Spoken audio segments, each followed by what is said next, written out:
exchange that is called Mexico CO2.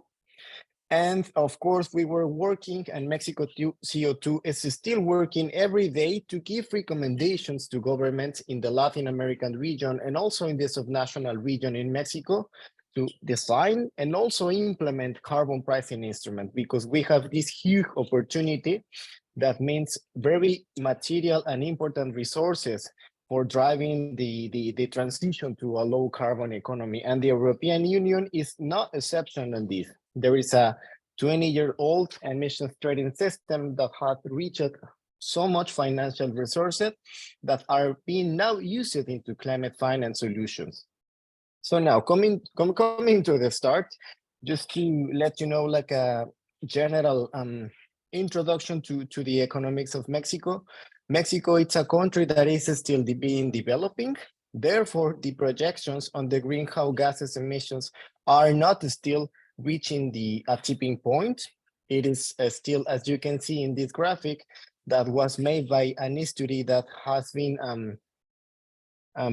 patronized by the Deutsche Gesellschaft für internationale Zusammenarbeit, that it's also like the GIZ. You should know them, of course. They are working into international cooperation in many countries, but coming from the German government. Of course, they are also helping the Mexican government through many studies to have all of the data that you will need to develop this kind of greenhouse gases emissions regulations. This is the first maybe lesson learned for you. You need data.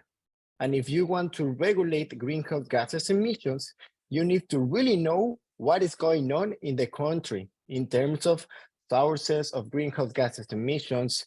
For instance, there are also other international climate policy standards that can be used coming from the United Nations and from international regulations like the Paris Agreement. You can design and implement a national inventory on greenhouse gases emissions, and this means data. Then you have to give a projection. How are these greenhouse gas emissions evolve in the future? And how are these climate policy instruments regarding emissions trading system, carbon taxes, as the great example on Chile side that Isabella just disclosed to us? There are many options that you can use to start implementing a carbon pricing instrument, but it is very relevant to start now. This is the situation in Mexico regarding subnational carbon pricing instruments. And when I started working in this issue, oh my God, sometimes it is just very confusing, because you heard carbon taxes, emissions trading system. Now you have this carbon border adjustment in the international side. You have the voluntary carbon markets, and you just hear carbon everywhere. But it's very simple, like in the practice. You have regulatory carbon pricing instruments, and you have like voluntary carbon pricing instruments. And this is why I am telling you that Mexico is such a different example from the whole world, because we have all of the carbon pricing instruments in implementation in the same country, between jurisdictions, with very different regulations over the federal government and the subnational government. You can see this in this graphic, and you can see in color green, there are the subnational carbon taxes implemented, the instrument that Isabella just disclosed to us in a national scope. We have also a national carbon tax in Mexico, but we have also subnational carbon taxes in these states. Of course, these are just part of the mix of the policies that you can design and implement in order to go into the basis. It is very important to put now, today, 2023, a price on the greenhouse gases emissions in the country. Because if you don't do it, maybe other regulations are going to do it for you, and then it will be an economical problem. And you know what I mean with this international climate policy instrument that are being designed and implemented around the world. So therefore, coming back to the topic on the subnational carbon pricing in instruments in Mexico, we have a diverse greenhouse gases emissions coverage. Again, just always rely in international standards and classification. And for this issue, you have the United Nations framework on the climate change conference that separates between 6 principal greenhouse gases emissions, you know, CO2, methane, óxido de nitrógeno, etc., etc., etc. We also allow in the national side and in the subnational side the use of offsets, carbon removals. That these are another kind of carbon pricing instrument. I don't really want you to confuse you, but just let's say that an offset takes carbon from the atmosphere, and then this is voluntary. But some governments, like Mexico, will allow you to comply with the regulatory carbon pricing instrument with voluntary carbon pricing instrument. So there is like kind of a new hybrid carbon pricing instrument that are such a new kind of carbon policy instrument that, for instance, are very different from the European side. The European emissions trading systems doesn't allow the use of offsets, but they are now developing these new standards for carbon removals that, again, I don't want you to confuse you in this introductory presentation, but just the point in this is that you have to be aware that there are many, many, many regulations that you can design and apply in your country. Of course, the price of the carbons is very wide in the Mexican floor. We have examples, for instance, the state of Mexico, where the price of the carbon by CO2 ton, 1 ton of carbon dioxide or carbon dioxide equivalent has the price of $1. This is the case in one state, but also we have another states, for instance, the state of Querétaro, that is starting with a subnational carbon tax of 25 United States dollars. And this level of price is at the same level that regulations such as California and such as Quebec in the Canada side. So this is another maybe lesson learned. You have to be very sensitive about the prices, because the price is not only a signal to the market. The price will also mean challenges for all of the business and economic organizations that are in the territory. Of course, for one installation from one company, it will be very different how to manage the carbon pricing when the price is $1 and when the price in another states just around the corner is 25 dollars. So this is, and you can use it as a, some studies says like a corridor of carbon pricing. And you know, this is also the example, for instance, in the European side. There are many countries, Spain, or for instance, Sweden, of course, and Germany, that has now like kind of a carbon taxes in the national side. There are many carbon pricing signals to the market, and you have to decide, this is up to you, which price you are going to use. But it is very important that you start giving a price to the carbon greenhouse gases emissions today. Then, of course, as you have seen, this means a risk of over-regulations for small entities and also for public investment entities like listed companies in the stock exchange. It is very challenging how these companies will manage this new carbon price. And therefore, it is very relevant that you invite maybe all of the representation of the industry that you want to put a carbon pricing in, and let them talk. Let them know how they're managing carbon pricings. Sometimes you listen to very insightful example of companies that are already putting a carbon price inside the supply chain of the company. So this is not new for the businesses. And of course, nowadays in the international side, this is not new for the organizations, but it is great when you enable these kind of spaces where policymakers and also the regulated people mix and share experiences together. Of course, as you may know, Mexico is a country where we have a lot of challenges into corruption and a lot of challenges into how to become transparent and efficient carbon pricing instruments, because this is another lesson learned. Sometimes it can get very political.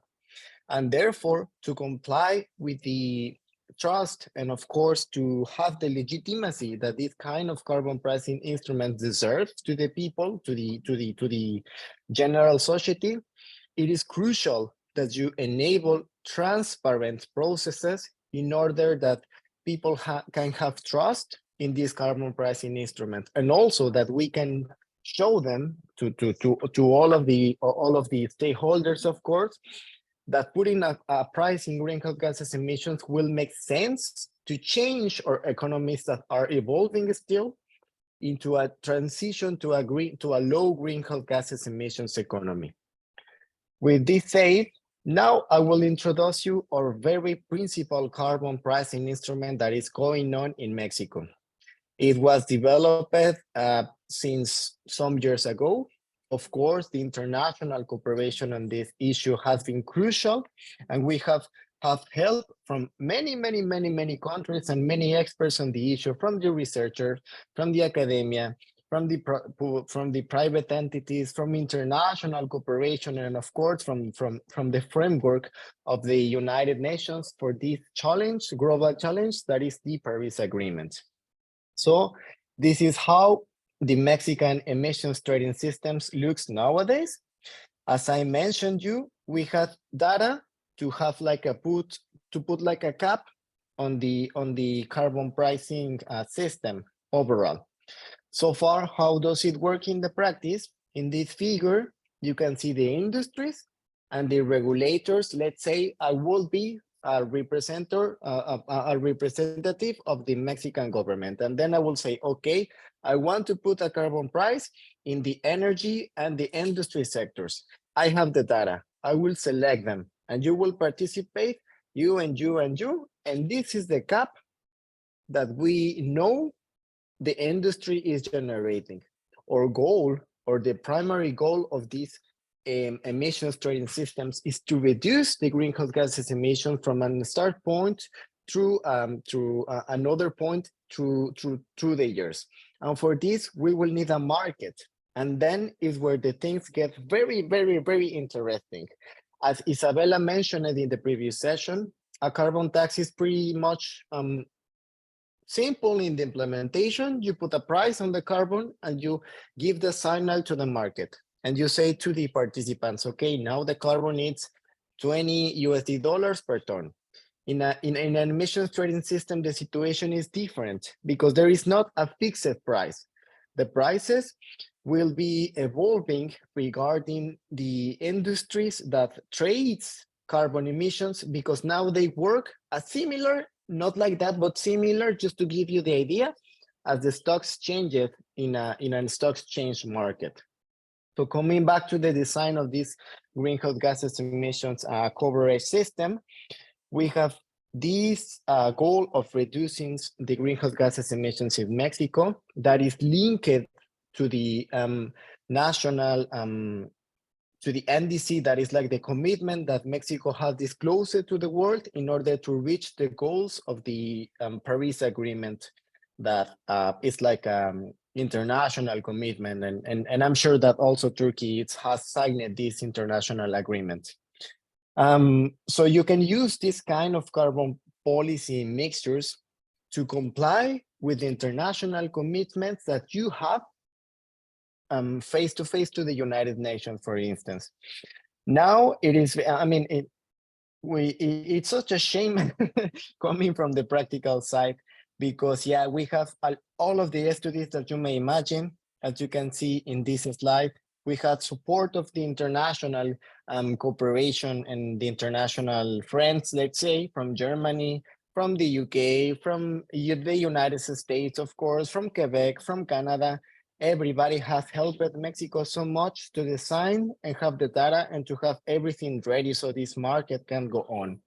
But today, 2023, I just searched it like to the price now, because I'm every day it's like opening social media and it's like, okay, so today I want to see the rules on the implementation of this carbon pricing instrument. And it's such a shame because we don't have a price today, because as I mentioned you, sometimes these carbon pricing instruments can get very political.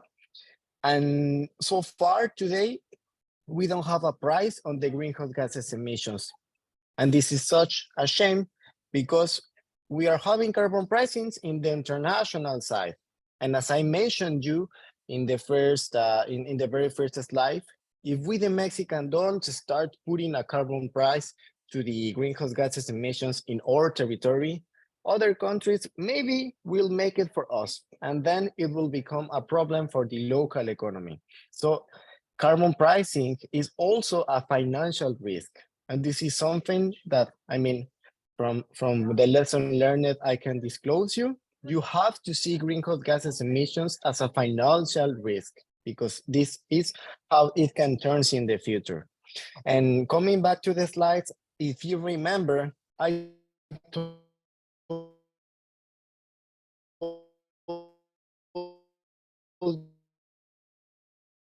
implementation in Mexico, in my opinion.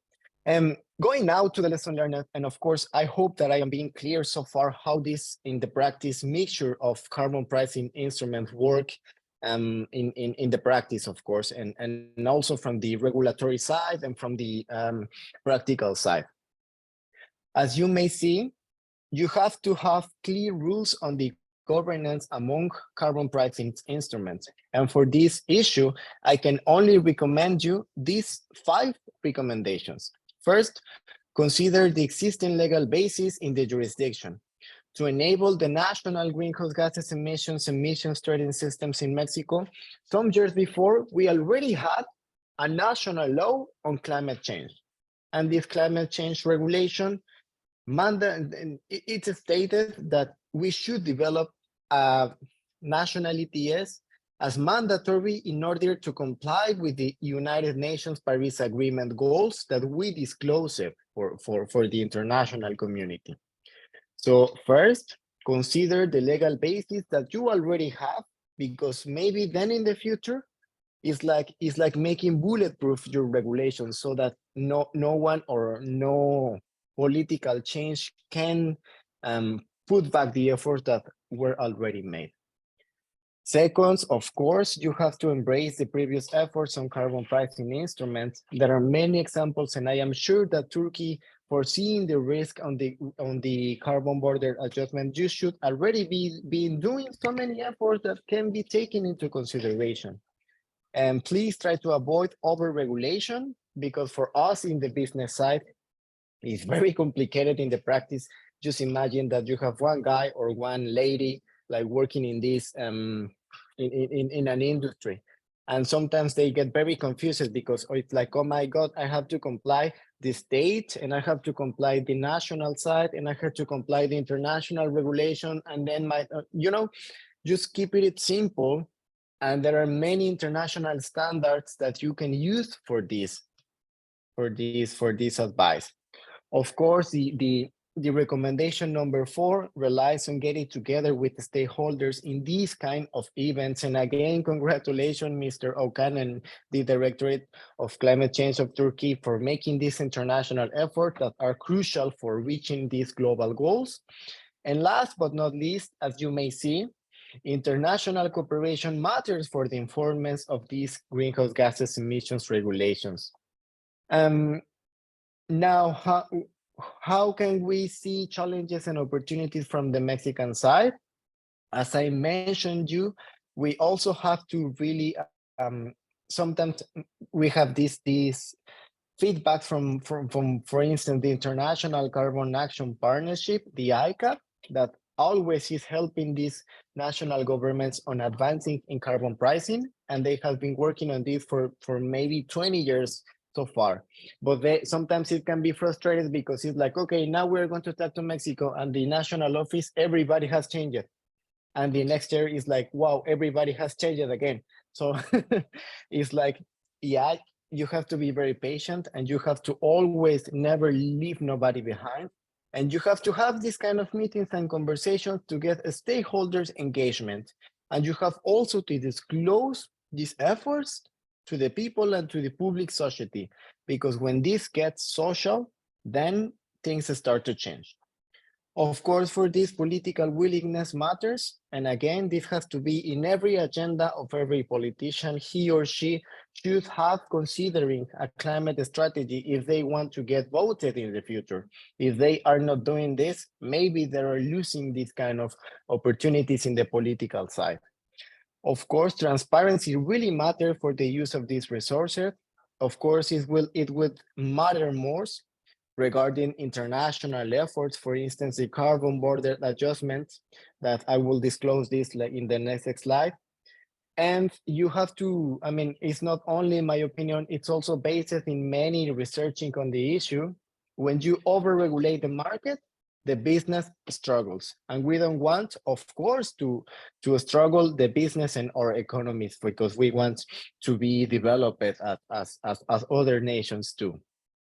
And last but not least, always please consider the legal basis that already exists in your territory. And yeah, it is great to be ambitious, but the Mexican example is a great example that you can be ambitious, you can have the data, you can have everything, but at the very last minute, it is really disappointed that we cannot put in implementation this kind of carbon pricing instruments. And everybody's expecting, it's like, of course, because it's like announcing we're starting a party and the very last day is like, no, you know what, it was canceled. So it would be like, what a shame.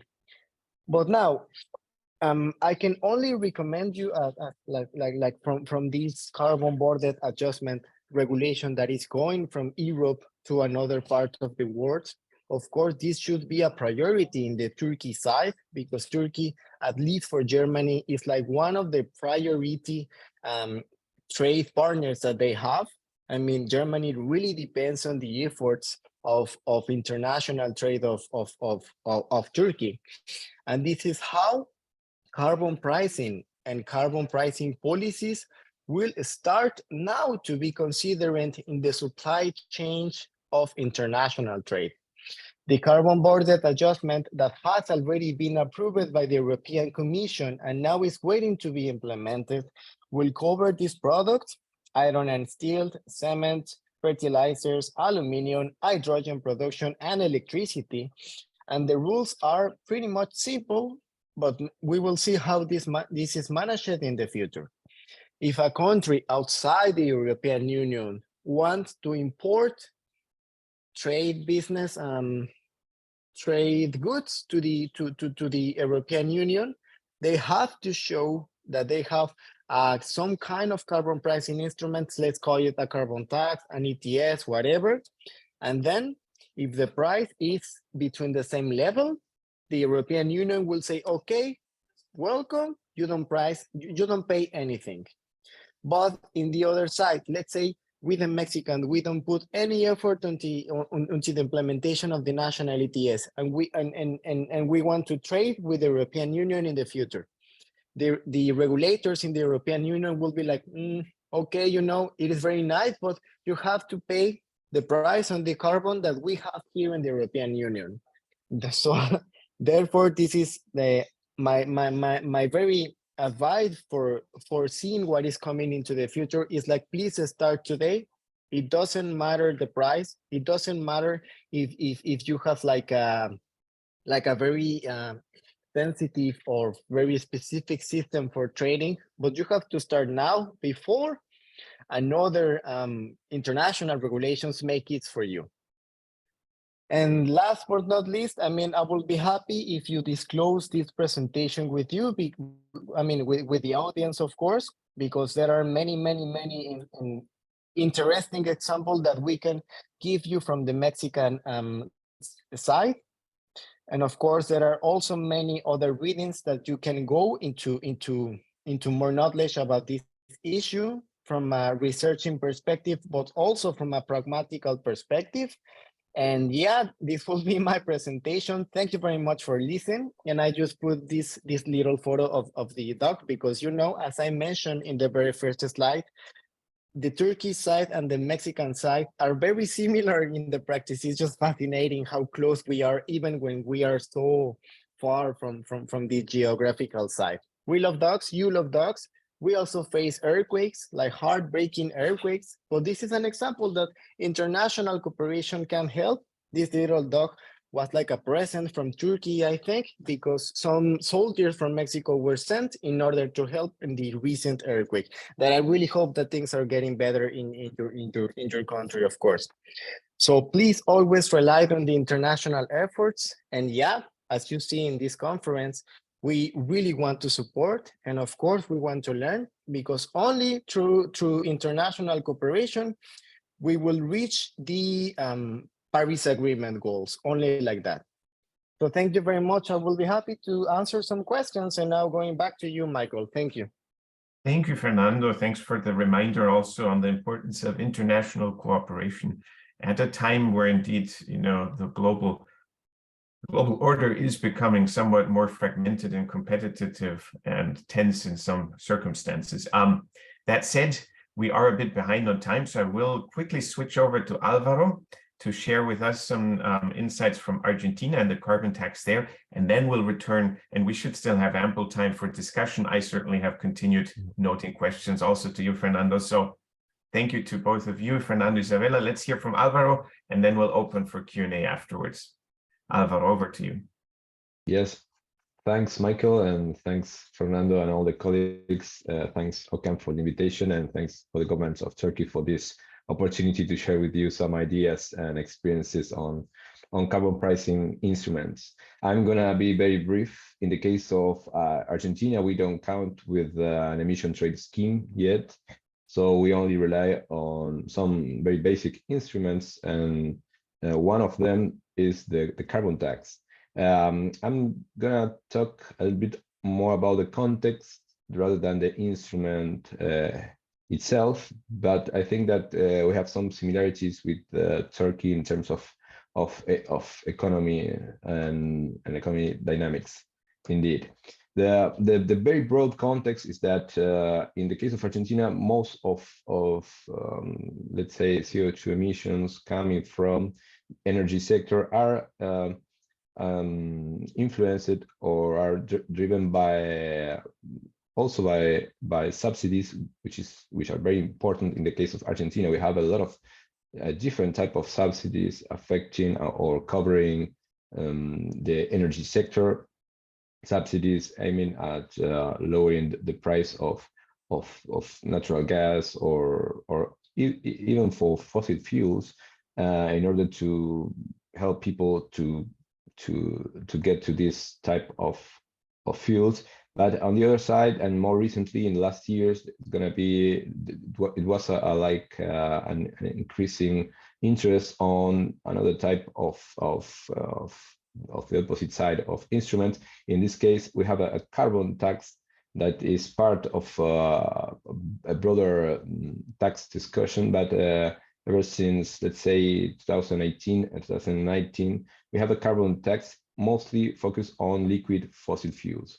It's also covering solid or coal, solid fossil fuels, or more specifically coal, but we don't have as much coal as other countries. So let's focus on the liquid fossil fuels, mostly gasoline or diesel.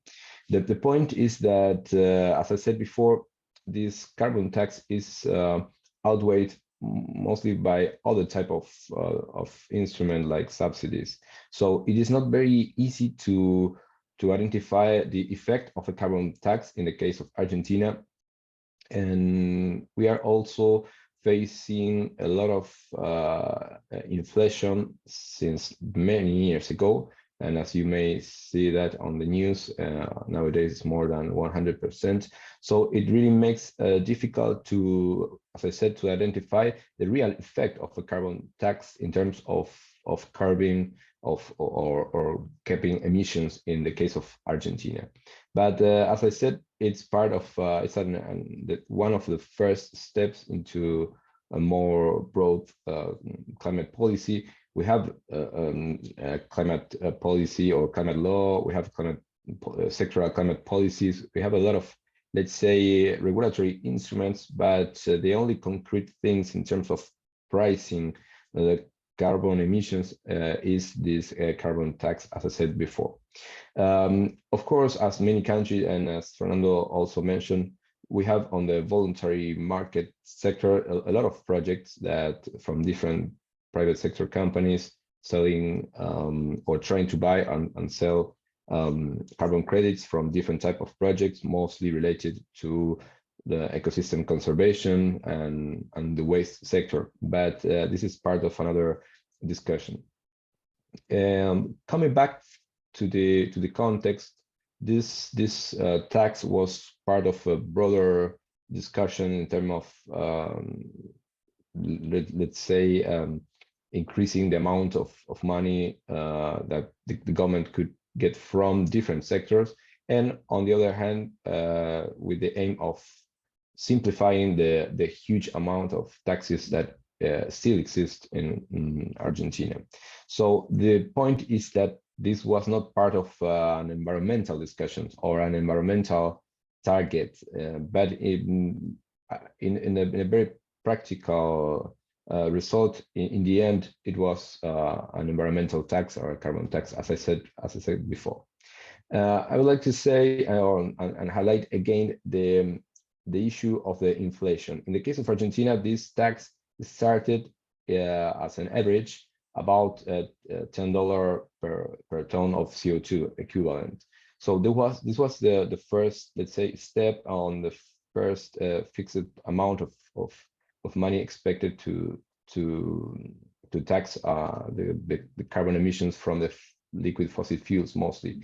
But as you can imagine, over the years and between the inflation on some type of devaluations, nowadays it's very difficult to identify the real amount of money taxing every ton of CO2.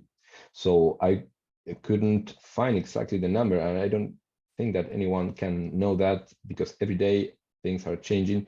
But let's say it's not up to, I mean, it's less than $10 per ton of CO2. And the other important issue, or the other important or relevant feature about this tax is that it goes, going to the end of the presentation, then I go back. It's not aimed to the money collected from this tax is not has not a very specific environmental purpose. I mean, it's going mostly to infrastructure projects or programs from the government, or different type of typical public expenditures, but it's not aimed to an environmental, let's say, sector, or on a specific environmental or climate related program or projects. So this is part of the there's not a specific logic behind it, this tax. But again, another very important political issue was that another, let's say, incentive that the country had for pushing or moving forward into this tax was that in 2017 we were near or close to start a process for accessing to the OECD. This process stopped some years later, but this let's say this dynamic and this intention was another incentive for moving forward into this type of regulation. So this is something related to what Fernando said, that about, let's say, not only international cooperation, but the international regime in general, or regimes, so that sometimes can help countries to move forward into things that domestically are not being thought for a specific purpose. So as in that moment, one of the, let's say, requirements of OECD was to have some type of specific climate policies in terms of economic instrument. The country and the Ministry of Economy started this discussion that ended up with this carbon tax. But again, it was part of an external incentive rather than a national intention. And going to the end of this very brief presentation, as I said, this tax was aimed for another purposes, and it was part of a broader, let's say, tax discussion that it's every year it starts again and again and again. But in the end, the point and the relevant point is that nowadays we count with this instrument. The challenge is, one of the challenges is to have not only a fixed amount of money expected to be collected from this tax, but to make this tax more known all around the people working on the private sector, especially on the fossil fuels industry. Then another challenge is to try to focus or to use the revenues coming from this tax into investment on renewable sources or energy efficiency. As you know, in the case of Argentina, this is very challenging because we are also having more and more, let's say, hydrocarbons resources, mostly gas, but also oil. So it's very challenging for us. I mean, I'm saying this from the academia point of view, but I would say the same from the government point of view. It's very difficult to tax fossil fuels when a very important part of the national economic policies are also triggering or fostering the development of fossil fuels on the same hand. So, but in the end, the point is that the discussion on carbon pricing started very late in Argentina, but I think that after these years and now, thanks to the international context, as Fernando said, the Paris Agreement, the NDCs that are becoming more and more ambitious also in Argentina, I think that more and more attention is being put to this type of instrument. I think this, my presentation is not a typical case of success in terms of economic instruments aiming to curb emissions or to set a cap on the emissions. But in the end, it's part of the reality and the reality of our very complex countries. In my case, Argentina is a very complex country in many dimensions, and one of them is the economy. It's a very difficult to explain to other countries how the economy goes on beyond the inflation, the need for economic growth, and the need for sustainable development.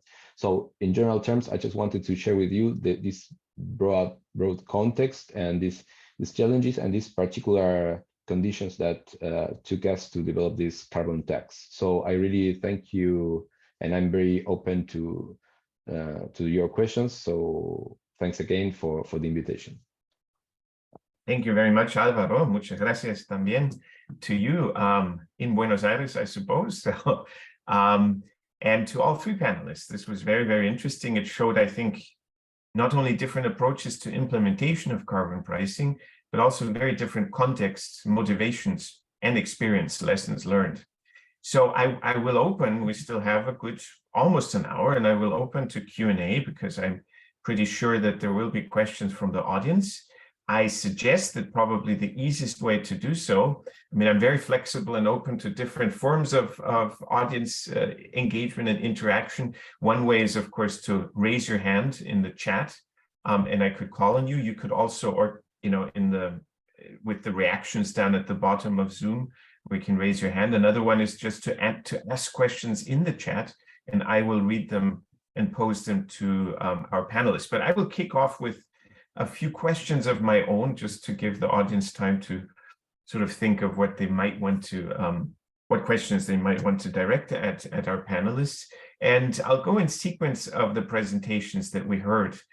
The first question I had is to Isabella. And, you know, you described in detail as one of the big, let's say, constraints of the effectiveness of the Chilean carbon tax as a climate policy instrument, how the price increasing effect on carbon intensive fuels for electricity generation is not reflected in price discovery in the wholesale electricity market because it does not affect the merit order in the dispatch of electricity generators. I was wondering why was that decision taken? And I asked that specifically because this past year in Europe, in the EU, that became actually the fact that the European ETS carbon price is indeed very much reflected in price discovery in the electricity market. And it increased, of course, because natural gas was the marginal source, and you had very, very high, record high natural gas prices and very high carbon prices. So, of course, it increased electricity prices across the board and sparked something of a discussion whether or not this is the right way, to price electricity, especially in the presence of high fuel prices and high carbon prices. So there's a bit of an electricity market design reform debate going on in the EU. So I'm curious what prompted that in Chile, where I don't think that the situation and context was at least the same when the tax was introduced, that fuels were very, very expensive and that there was great concern about sort of the consumer price or retail price impact. Yeah, thank you, Miguel. Very interesting question. Difficult to answer in a couple of minutes, but well, I think like the reason of this kind of similarity in our carbon tax is related mostly because at that time we must remember that the discussion of this tax reform or this law was in 2014, so it's 10 years ago, in fact. So the two things were different, I think, in that moment. From one side, it's the climate policies in general. The discussion of climate policies started to like the boom of our climate ambition or climate policy started, I don't know, like 2017, something like that. So I think we doesn't have in mind like the how important was to develop an instrument that led us or enable us as a country to migrate to a more renewable matrix in that moment.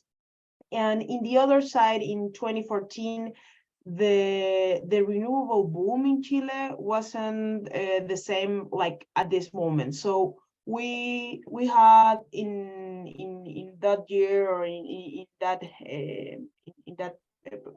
couple of years a really or a mostly carbon and or coal plants in our matrix. So I believe, and of course I'm not in the shoes of the people who decided the tax in that moment, but I believe that one of the principal concerns at that point was we have a non-renewable matrix and we want to make it we want to make it or have a higher cost in that matrix, and that means higher prices for final consumers in the case of Chile, households in general. So I believe this singularity in a emitter matrix is a way to protect final customers. I think that is a political decision, I think, and we must have that into consideration, because from a technical perspective, of course, I think we want to go down all our emissions and have a renewable matrix, but from other perspective, it is not possible in just to make it as quickly and from one day to another, and the security of the system, it is important too. I mean, we all want renewables in our generation matrix, but renewables are not safe in the sense of we don't have renewable all the hours of the day, for example, or in particular in the case of Chile, where solar generation is quite important, or 1/4 of the matrix in this moment. So I think it's the combination of both. I mean, like the state of the climate policies or the climate ambition in the country, and in the other hand, the security of the matrix or the security of the energy system and how to protect final customers. Right now or today, we know that renewable energy is cheaper for the final consumers. We know that in Chile, I mean, the market signal or the signal to the market has been really clear. I mean, almost 99% of our project developing in the energy sector are renewable projects. So we know that right now, but at that point, I think it wasn't really clear, and we were going into a new instrument, and of course we need some kind of secure measures and political measures too. So I think right now it's the moment to change that, to take some steps and to try to fix these singularities in our carbon tax, in particular in the electricity sector. Thank you, Isabella. So that sounds very what I would have sort of expected also, indeed. And I have one follow-on question on that, but before asking the question, a quick comment. You know, the thing is, indeed, when you look at some of the EU member states, for instance, renewable energies are becoming, of course, more and more dominant in the generation mix, and they have very low variable cost. So if it were not for the marginal generator being, for instance, natural gas with emissions and a carbon price, prices would start to decline. But now we see increasingly, and this is what the EU Commission President von der Leyen was sort of saying, why we need to think about a reform. And this may be something that Chile also then at some point has to discuss, not a reform of the price, carbon price, but more of the electricity market design, is that you increasingly have 90% renewables, relatively low cost or very low cost generation, but then marginally you still have some gas with a high carbon price, and it sets the price for everything. And that's what sort of started resulting in consideration that maybe this is not a future-proof way of having the electricity market design, because I know Chile was one of the earliest countries to adopt sort of what economists recommended in having liberalized wholesale, you know, competitive electricity markets with merit order dispatch pricing. So interesting to watch how these interactions of markets happen. A very quick question on this reform that you know, that is being discussed, that the carbon price should be made more effective. What's the politics? Do you think it's going to happen, or is there pushback? That's a really complex question. I hope so, but it's difficult. I mean, so this change, an eventual change in our carbon tax, in particular in the generation sector, will mean an increase in the tariffs of the final customers. I mean, that's for sure. We know that, and it's not rocket science. I mean, it's go just to have an increase on some price, and you will see it reflected in the tariff or in the final price of the electricity. So how can we manage that? I think it's the central point and the central question, the different mechanisms that we will use to control that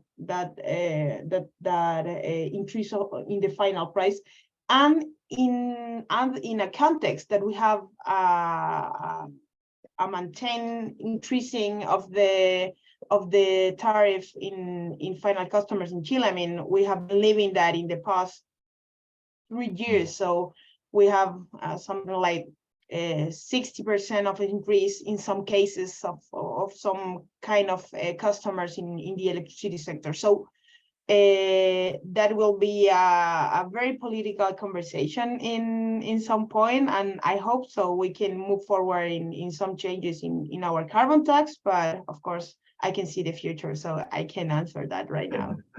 Yes. None of us can, of course. And you know what you described, what Chile is facing on this politically is just as complicated in every other jurisdiction. Europe, as you know, has very high energy costs and is struggling. And so for low income, so what economists will recommend is, of course, you want to have the carbon price make energy more expensive so that you create an incentive to reduce usage. That's a big part of the economic rationale. But there are low-income households and other distributional impacts to consider, so you shield them. So part of the revenue has to be used maybe to protect them, to keep the tariffs low, but not everybody's really just those. But then there's also industry, and you want to make sure that industry doesn't suffer competitive impact, so you also shield them. So what Germany is doing right now, proposing to keep prices for electricity capped for heavy industry to protect their international competitiveness. So there's not that many electricity consumers left to feel sort of the carbon price impact. So it's easier said than done. These things are very complex, very difficult. but they are part of what still remains, the most efficient, economically efficient tool to deal with greenhouse gases. It should not be a reason to reject carbon pricing. It's just part of the difficulties with all climate policies, that you have to deal with sort of the impacts and also the distributional impacts. Let's go quickly to Fernando. Fernando, there was something you mentioned in one of your slides, and I didn't quite understand why that's the case. You said that there's no carbon price currently in Mexico. So what I guess you're saying is that there's no price revealed in the ETS currently, but I didn't understand why that's the case. Has it been suspended? Has there been no trading because it's not a liquid market? What exactly is prompting that absence of a carbon price, despite there being obviously a national emissions trading system? Thank you very much, Michael, for the question. Yes, I mean, my sentences on the lack of price is only on the emissions trading system scheme. It was supposed this year that it will become operational. So far, the Mexican emissions trading system has been working into a pilot phase for more than 2 years. Very unfortunately, I left Mexico just like the last year, but really every day, I mean, now as a student, and because I am very into this topic, I look for the regulations, I look for the news, and we are just expecting, we are just waiting, like, okay, when the regulations are going to be implemented. 2023 is half. I mean, we don't have our regulations, like an official regulations, like, yes, you know, when these kind of carbon pricing instruments are put into implementation, now you need a market. And this market, so far as I know, we have all of the capacities to develop this market. This is not new for an emissions, for an stock exchange. And in Mexico, we have 2 stock exchanges. We have the infrastructure to put this kind of environments into carbon trading very easily. But now we are waiting for this political decision or discussion to really understand what will happen with the emissions trading system. So far, as I mentioned you, the Mexican ETS is in the law. So it will be very hard to say, no, it is going to be canceled. And this is our recommendation to Turkey. You have to put it like in a very regulatory framework, like in a law. And then what is going to happen? Well, we are expecting, because as you mentioned, Michael, and as everybody knows, Mexico is ready to put this instrument into implementation, and everybody is really waiting for this. Also, there are opportunities, and this is also looking forward to the future, to link maybe the Mexican emissions trading systems to other schemes, for instance, in California or in Quebec. Every year we have like also meetings with them, and they're like, yeah, we want to support. Of course, Germany maybe also in the future will be interested in trading in terms of carbon pricing instrument with Mexico. But how can they trade with us when they have such advanced emissions trading schemes and we cannot start? So again, we can only hope that we will have these emissions trading systems in implementation in Mexico. But what is going on regarding the real carbon pricing that we have? The subnational carbon pricing instruments are already into an implementation. And this is what is happening in the practice. The small emitters says to the government, to the federal government, hey, I am paying my carbon and I am maybe losing a market share because of this price.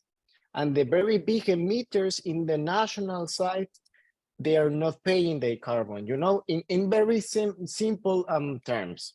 So yeah, that will be my answer. Excellent, thank you, Fernando. So it's partly just the lack of operationalization, you could say. And I think that's also a familiar challenge in any jurisdiction that is newly developing a trading system, an emissions trading system. It's a bit different than what Chile and Argentina faced in developing a carbon tax, where it's up to the Treasury, the Ministry of Finance. The structures are there, the collection, enforcement, you know, all that is more or less there. You just increase the rates on certain things or introduce new rates on certain things. But developing an emissions trading system has an additional step. You have to create the market infrastructure, have the market governance structures in place as well. And I know in Turkey that discussion has also been very relevant with, you know, who would operate the market, which of the existing entities for both market regulation, supervisory, you know, market supervision or oversight financial market oversight, and also which of the existing trading systems, exchanges like Borsa Istanbul, for example, which of these might become sort of relevant for the carbon market in future. So it's an exciting thing to watch as it proceeds. I'll skip to Alvaro now, since I can see the initial questions coming in the chat, and I encourage everyone else who still has any thoughts or questions, comments, please to put them in the chat. I'll be collecting, and then I'll revert back to each panelist with the questions that have come in. There's actually one that's then going to Isabella that I was going to ask, but Fernando, because of the overlap also in Mexico of different carbon pricing systems. But quickly to Alvaro to round out this initial sort of round of questions from the moderator. You described how Argentina has been maybe somewhat not opportunistic, but strategic in saying we want a carbon price in order to align better with OECD recommendations to potentially accelerate the accession to the OECD, which, if I'm not mistaken, Mexico, Chile are both members of OECD. So, yes, to become part of that illustrious club for what it's worth.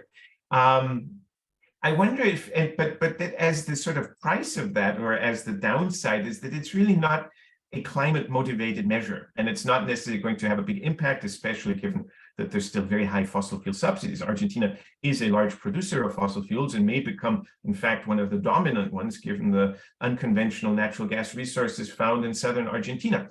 So there is sort of a conflict, a controversy. And you know that some other jurisdictions that have a lot of fossil fuels, like the United States, they actually haven't managed to introduce any carbon tax or carbon price. So that clearly affects sort of the choice of instruments if we have a heavy endowment with fossil fuels. My question to you would be, so just north of the border, Uruguay did something a little bit cheeky where they just, I think, from what I understood, relabeled an existing mineral oil or fuel tax, called it a carbon tax, maybe design changes a little bit, and it's become one of the highest taxes in the world. In fact, I think it is the highest carbon price that's currently being levied.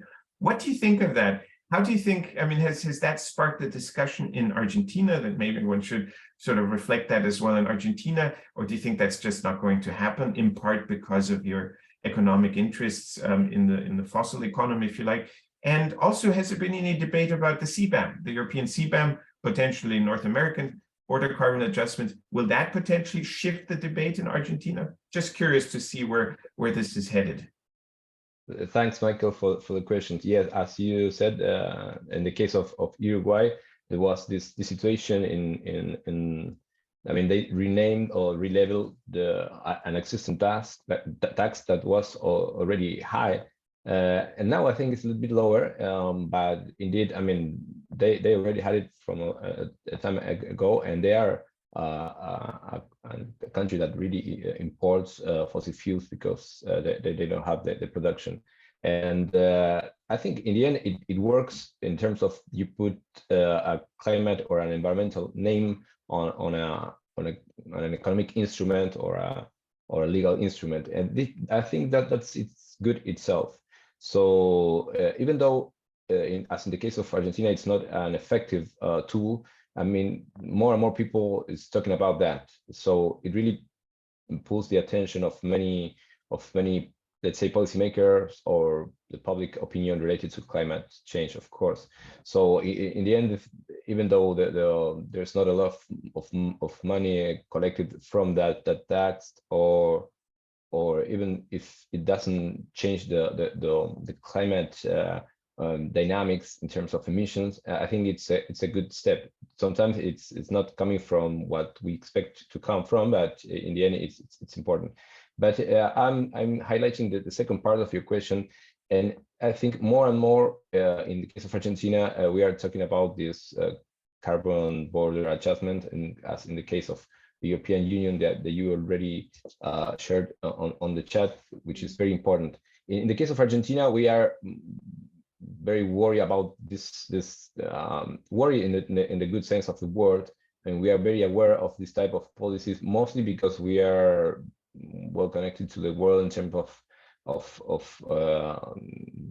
different type of products that we sell to Europe. So that's the first let's say concern. And then again, as we are developing more and more fossil fuels, and I think that's going to be the case for the next decade at least, it's something that we really put attention on. So I think just collecting all these ideas about international cooperation, the international context, the international policies, we are not isolated. I think almost there are no countries isolated from the international trade system, let's say. So in the end, something will be triggered from this type of regulation, like in the EU, like in the new climate, new Green Deal of the European Union. So I think it's in the end, something's going to be done here in Argentina in order to respond to this type of new regulations. We have to adapt to them. And I think even though if we don't develop by ourselves this type of policies, or if we are not as ambitious as we should, I think if in a broader context, international regime really move forward, I think we need to do things. So in the end, it really it affects or will affect the policy development, or the taxes, or the climate taxes, or the climate or the carbon pricing instruments in the case of the countries like Argentina, in which we are not very eager to move forward. So thanks for the comment and the question, Michael. Sure, absolutely. And just to sort of quickly also comment on the role of the CBAM and other countries exploring border carbon adjustments, it does change, I think, the domestic political rationale and calculation for a country like Argentina, no? Because it's important, I think, to bear in mind that the cost of CBAM will be borne by European consumers. It's not like Argentina pays the CBAM, of course not even Argentinian producers. It is, in the end, the incidence will be with the European consumers, because the exporters to the EU will pass on that cost, of course. European producers have they have to pass through a pretty high carbon price already. And so now the foreign producers will also have a carbon price, but it will be passed through in the cost. They can do that because, again, the European producers do it anyway. So it's not going to hamper their competitiveness necessarily. But the real question is, who keeps the revenue? And so if Argentina does not have a significantly high, or in some sectors, no carbon price at all, then all that revenue will go to the EU as CBAM revenue. If, however, Argentina has a carbon price, that carbon price will be credited. So the EU will get less revenue. And of course, because Argentina would be implementing some tax to have that credit, would keep that revenue. So it's a question really of who captures the rents of the CBAM. That's really the question that countries can think about. And that's why many countries suddenly think differently about having a domestic carbon price. It does change the political dynamic. No? Let me add something, Michael, to that. I think that as soon as NDCs become more and more ambitious, I think this incentive will change. So I think countries will be more eager to take measures into this different type of carbon pricing instruments. So, but by now we are still in the middle, in the case of countries like Argentina, we are increasing our ambitions, but it's not enough to trigger this type of new and more ambitious instruments. But as soon as we do that, and as soon as other countries, and as soon as you mentioned, the European Union policies move forward, I think we will have these discussions very soon. So thanks for the comment. Thank you, Alvaro. I fully agree. Now, let me start with the questions. The audience questions are coming in, and there's good questions there. And I will bundle two in the first round, namely from Aydin and from Mürcel. And they're about sort of having multiple carbon prices at the same time. Aydin is really interested on the Chilean, you have a carbon tax or price-based fixed price approach, but there's also discussions of introducing an emissions trading system. Not sure whether one would shift to the other or whether they would exist at the same time. And if they do exist at the same time, how exactly would you deal with this double layer, if you like, and avoid what Fernando was calling overregulation or double taxation, if you like? And then to Fernando, because Fernando, you're having a very patchwork landscape in Mexico with federal and state-based systems. I would even add, there's also Article 6 at some point Mexico will engage. So you have international, national, subnational. Again, how do you deal with that in terms of aligning incentives, of keeping track of how it's working? Even just to analyze, what is the carbon price doing? How effective is it? When you have all these different layers and jurisdictions, it really becomes difficult. So just also the question to you in Mexico with multiple layers, both Isabella and Fernando, what would you tell Aydin and Nursel, sorry. I will go first on with the Chilean case. Well, at this moment, we don't have a carbon tax and an ETS, so it's not a problem today, but for sure it will be, because we are planning to design an ETS, and in fact, with the support of the World Bank through Partnership for Market Implementation, or PMI, we will be developing or designing this pilot of an ETS in the coming month. I think we will be starting. So in the future, what we see, or at least what I see, or in those initial conversation, we see two or both ways. One of them is to have a carbon tax as a price floor for an ETS. So as the tax let us set the price by law, by a tax reform or by a tax law. We have this price floor price, and then we have the price set by the ETS, and if the price is lower than the price of the carbon tax, at least we have the carbon tax, so that's one side or one way what we see, and the other one is the possibility to try to select or to choose what kind of mechanism the company will prefer, but of course at this point just theoretical and just in the previous conversation, but because this will be for sure and must be an answer of our process of the design of an ETS, what we will do for the coordination of both instruments in Chile. Thank you, Isabella. It's good to know. Also remind you that the ETS then coming in Chile. And Fernando, how about Mexico? How would you try to keep sort of tabs on everything that's happening in Mexico, and to, of course, also avoid, an undue burden in specific regions, specific provinces? And there was a good question also that came from Ahmed in the chat, namely, when you do have different carbon prices, and in some states you have it, some subnational states, but in others you don't, can this lead to relocation effects? So leakage, domestic leakage, if you like, intranational, not intra, but intranational leakage, something that China was concerned about as well back when they had pilot systems in 7 provinces and cities, that there would be sort of a relocation effect. Any observation on that?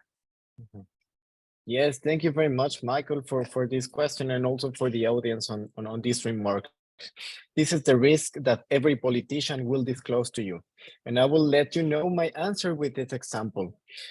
Before coming to Germany, I had the privilege, when I was working for Mexico CO2 in Mexico, to work very closely with subnational governments, supported also from a project from the UK side.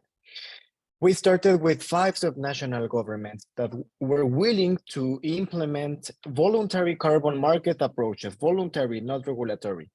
By the end of the project, when I had to leave Mexico to come to Germany, we started from 5. There were more than 10 wanting to participate in the project. This is my first answer. Yeah, every politician will tell you this is a risk, but I will tell you, no, this is an opportunity from a pragmatic perspective, and also from a business perspective.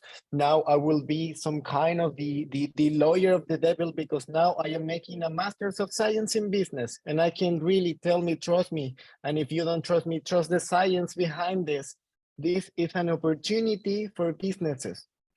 countries such as Germany, in the future, the United States, also other countries like the United Kingdom, they're seeing this as a financial risk.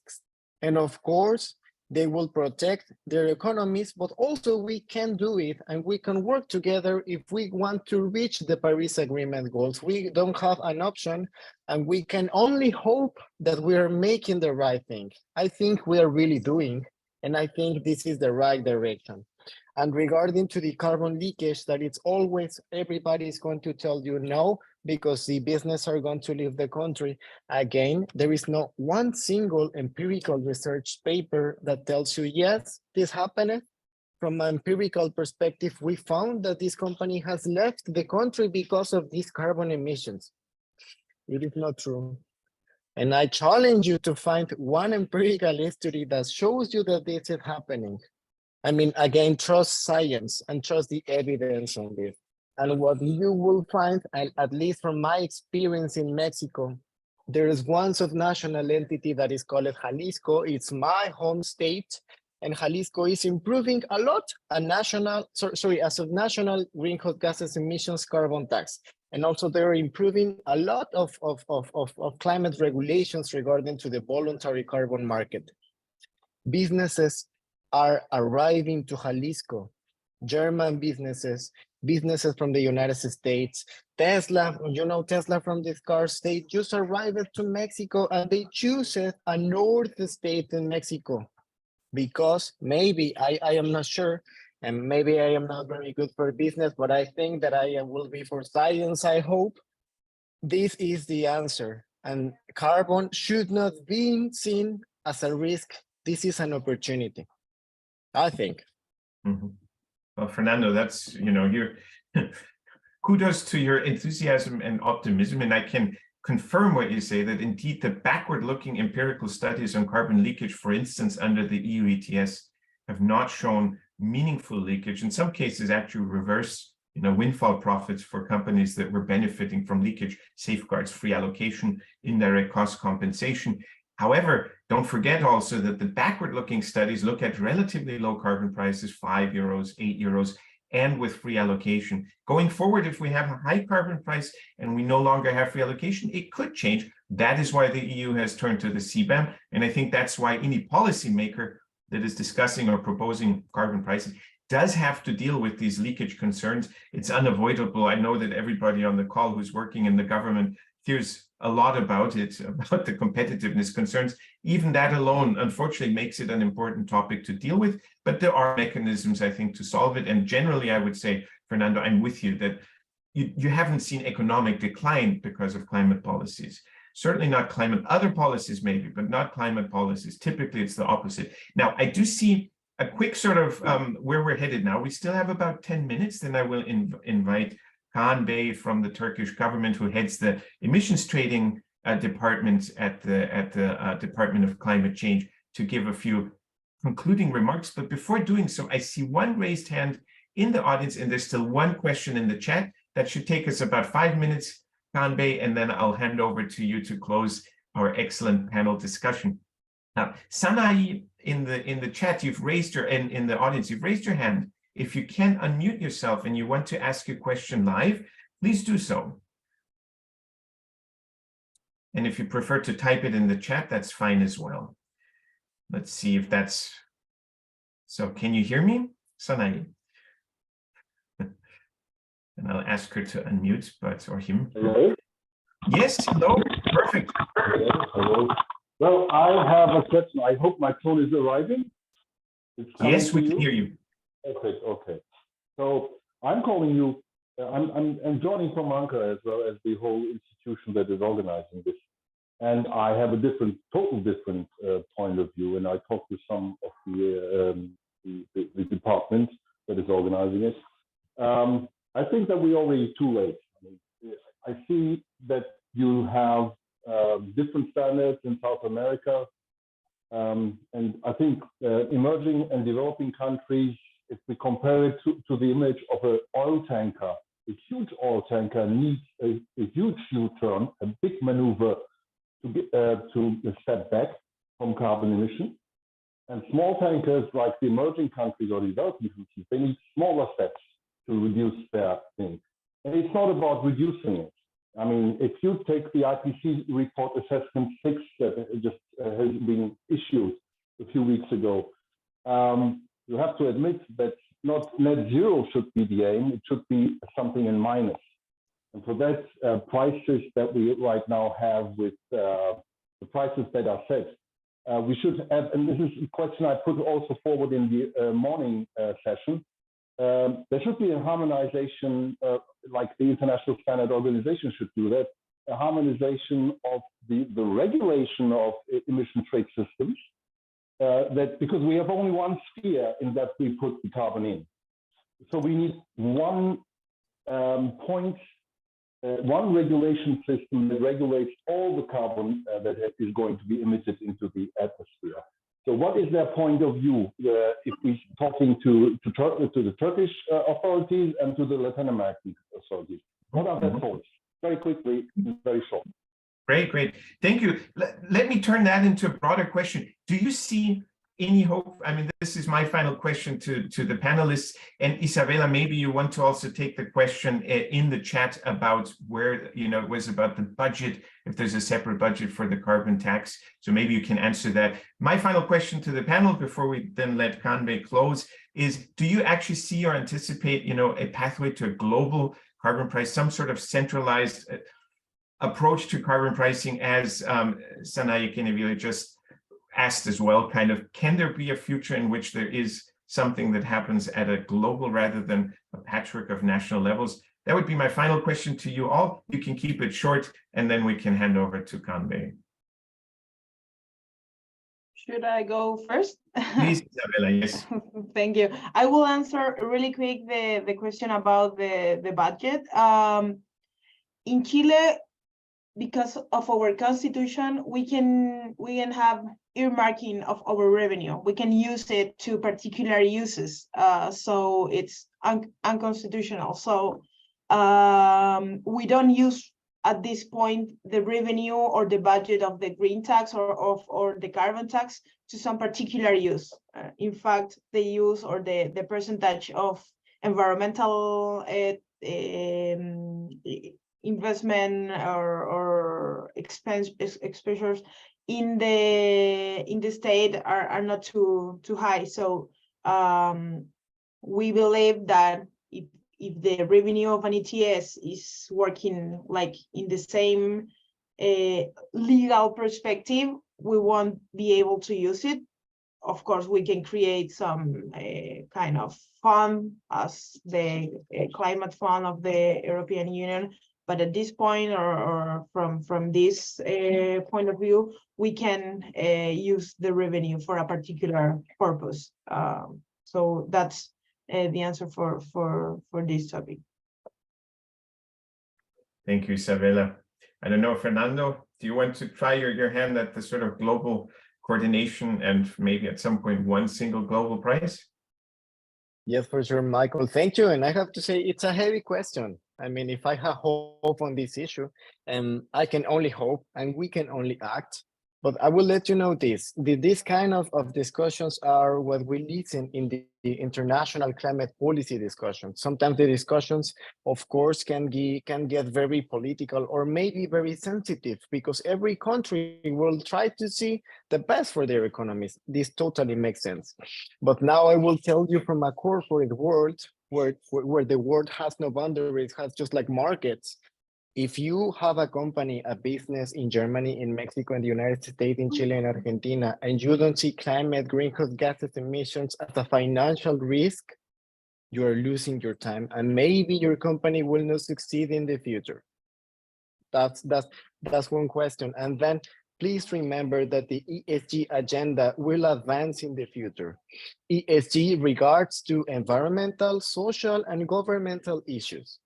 The climate and everything that we have discussed so far is in the E. But you also have to think from a policymaker perspective and from a private company perspective, how you will manage it, the challenges on the social and in the governmental side. We are facing high challenges that are coming from the future today. There is a biodiversity crisis that, again, it's financial risks for companies. There are social crises in every part of the world that, again, it's a financial risk for your company. So if your company doesn't have a strategy for the future, now is the time to start working into these issues. And that makes me very hopeful, because yeah, for me, this is work. For you, of course, maybe it's advice, and it's my pleasure to be together with you in this panel. And yeah, we have hope, but this is not about hope. This is about action. Good plaidoyer, if you like. And Alvaro, how about your thoughts? Being in Argentina, you know, being maybe the country of these three that has sort of been most cautious with the carbon price, do you see any future for international carbon pricing cooperation and really maybe a global price? Thank you, Michael. I don't have a specific thought on this. I don't see it. I mean, from a market point of view, in the end, it's possible to have a one single price. I think it's like any other asset. But I think it's very difficult. And the first requirement for that is having a very ambitious national targets in terms of NDCs at least. I mean, if you don't have an ambitious target, I mean, there are less incentives to move forward into that direction. And you're going to have the private sector on the one hand, then you have the other economic blocks like the European Union or other economic areas and moving forward with the different incentives. So up to, I think it's possible. I mean, maybe it could be good, but we need more ambition in order to have these incentives to move forward into one single, or let's say homogeneous price. Fantastic. Thank you, Alvaro. I think, you know, you've put it in a way pragmatically and rationally how, and Fernando also mentioned, you know, the political drivers are what matter most. And for the present, at least, the world is becoming, if you like, a bit more heterogeneous, more fragmented. In the long run, I'm somewhat optimistic that we will have some convergence of carbon pricing. I think that eventually countries will realize this is the cheapest way to capture all those uncaptured low-hanging fruit to mitigate emissions, to take advantage of the economic benefits of carbon pricing. It won't be our only tool. It will play more sort of a parallel role to many other important tools, but I think we will eventually see a surge in carbon pricing. But let me close our panel discussion by thanking all panelists, and in particular by thanking you for being very honest. I think you did not give us sort of an advertisement for carbon pricing, only the good, only the nice. You told us sort of the realities of moving the political process, of implementing it, facing some of the technical challenges. And yet in the end, I think the story is also, it can work. And the sooner you start in a way, the better. And that's, I think, a good message out of this panel. And with that, I'd like to invite Eyüp Khan Moral, Khan Bey, who is the head of carbon pricing, head of department at the Climate Change Directorate in Turkey, and with whom I've had the pleasure of working in the World Bank's PMR process last year. So I know there's a lot happening in Turkey right now, and I think that makes this event very timely. Please, Khan, please invite you to close this session after having thanked our panelists. Yeah, thank you, Michael. I was really enjoying your moderation and to the interesting topics by Fernando, Alvaro, and Isabella. It is really my pleasure to organize this event and to learn some specific issues for each country's jurisdictions. Thank you for that. In summary, as today we had an important panel with the contribution of our valuable moderators and panelists. The issues that came to the agenda at the panels made important contributions to the emission trading system, which is planned to be implemented in our country in the near future, you know. As Directorate of Climate Change, we are giving utmost importance to this international cooperation in carbon pricing field, because there are, we have seen that today, there are really good knowledge in this field in different jurisdictions. These are really important and valuable for us. In this regard, for this panel, I especially thank to Michael Maitling for his perfect moderation. I also thank to Fernando, Alvaro, and Isabella one by one for your valuable contribution and transferring your knowledge to the all participants. Thank you very much. Also, in the morning sessions, we have organized another panel. Also, my thanks to Zhibin, Luyue, Paul, and Fabian for carbon pricing instruments in Asia and Europe in the morning session. And thanks to Okan for the coordination of this panel. He really perfectly coordinated all these issues for organization of this panel. Thanks to Okan. Finally, I would like to thank all participants for their interest to our panel. And finally, by saying that, as Director of Climate Change, we are open to future cooperations with other countries and jurisdictions in carbon pricing week. By saying that, I wish you all have a nice day, have a nice week, and thank you very much again for your contributions. Yeah. Bye-bye. Bye, everybody. Bye-bye. Thank you. Take care. Bye. Thank you very much. Bye. Bye. Thank you. Bye. Thanks, Okan. Right.